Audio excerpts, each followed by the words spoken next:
who inspires me, any struggler for freedom. We take Palestine seriously. Sorry, we haven't done enough. Sorry, we don't do enough. The world is bearing witness to the unspeakable. אנחנו מטילים מצור מוחלט על העיר עזה. אין חשמל, אין מזון, אין מים, אין דלק. הכל סגור. אנחנו נלחמים בחיות אדם ואנחנו נוהגים בהתאם. A siege is appropriate, cutting off power, cutting off water, Sakir? Well, I think that Israel does have that right. Medical supplies, food, fuel, the tons of humanitarian aid in these trucks is frustratingly out of reach for the 2 million people trapped in Gaza. But the world is also witnessing the rise of a nation. Millions of people are obsessed with a Palestinian grandfather named Khalid. The grandfather, the soul of his soul, Reem. I have seen my mother, who is a 70-year-old white woman, ask me, how is Khalid doing? The man is the embodiment of not just peace. He has an aura that has stopped people in their tracks. And as we watched it and saw a man with a full beard and turban who has been used to demonize Muslims and Arabs in every action movie ever made, Khalid alone was stronger than the propaganda machine of Israel. Just him, all by himself.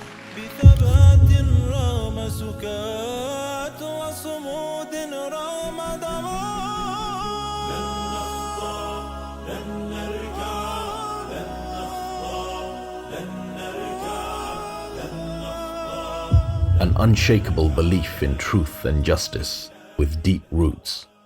Yes, come in. Azzam Tamimi, journalist and author. I still have vivid memories of my childhood in Palestine. I was born in 1955 and I remained in Hebron until 1963 when my family moved to Kuwait. Our country was invaded by Zionists who came from Europe for reasons that had nothing to do with us. We had every right to resist their presence in our land, and we continue to have that right.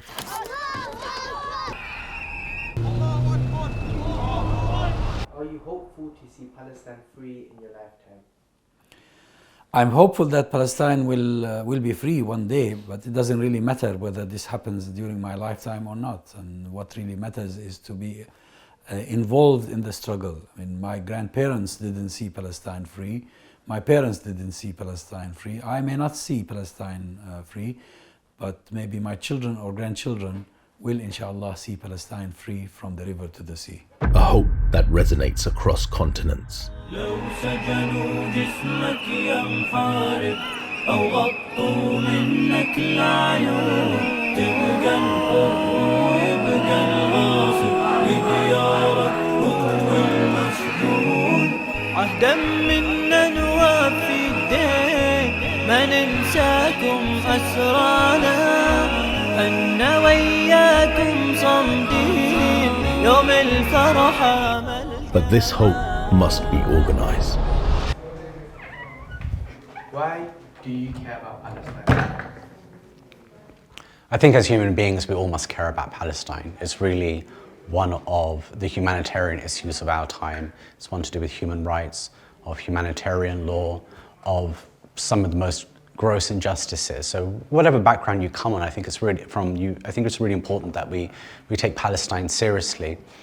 But as Muslims, of course, we have a particular emphasis on Palestine because, really when we think about it, Palestine is so central because of the land itself, because of what it means to us as having a sacred mosque, as being on sacred land.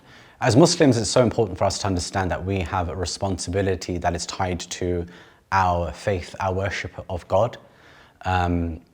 It's so important to understand that Al-Aqsa as a mosque, Al-Quds as a land, we have obligations towards the land, but more important than the land, more important than the mosque, are the people themselves. There are Muslims and Christians who are being oppressed in that land. And we have responsibilities when that oppression is taking place, that is tied intimately to our faith. And so, regardless of anything else, the fact that human beings are oppressed makes it an obligation for us. Humanitarian aid is very important for Palestinians because they need infrastructure to survive. So we have to keep on giving humanitarian aid. But we also must acknowledge that every single time Israel bombs a house, if our aid goes to build it back up again, only for the next year them to destroy that house again, we effectively end up in a cycle of subsidizing Israel's oppression. We have to be careful about that. While we have to give that humanitarian aid, we must also be involved in the kind of advocacy work that ends Israel's supply lines, to stop its ability to carry out its oppression in the first place. And I think a lot more resource needs to go into doing that work. In terms of Cage's work, that is crucial, that war of narratives, that we play a role in that, but also to support all of those individuals, groups and organizations that are being targeted by the state for their Palestinian activism. So whenever that takes place, you will find Cage are involved in order to represent these people, in order to make sure that we're advocating for their rights, to ensure that all of that support that is taking place for Palestinians behind the lines is constant and consistent, and that it is not criminalized or demonized in any way. Do you have a message for Palestine? Yeah, it's an apology. Sorry we haven't done enough. Sorry we don't do enough.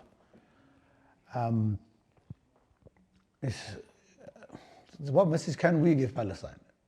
They're giving us the message. They're telling us. They're repping on the front lines. What other than asking for their forgiveness, asking Allah to forgive us, where we haven't done enough, and thanking them for defending this holy land, Sham, defending Al-Aqsa. Why should people donate to Cage this Ramadan? The donations to Cage is a must this Ramadan. This Ramadan, you see, Cage has been around for 20 years. The work Cage does is way different than humanitarian organizations. Humanitarian work, there is a need, a time and a place. Our work is directly to support those on the ground. So our work is to stop what's happening and to make sure it doesn't happen again. That's clear cut. We don't look to sustain this situation. We look to end this and protect it so that it doesn't happen again and hold people accountable. So support Cage if you want to support that. You want to put your money in the right places, you put it with Cage.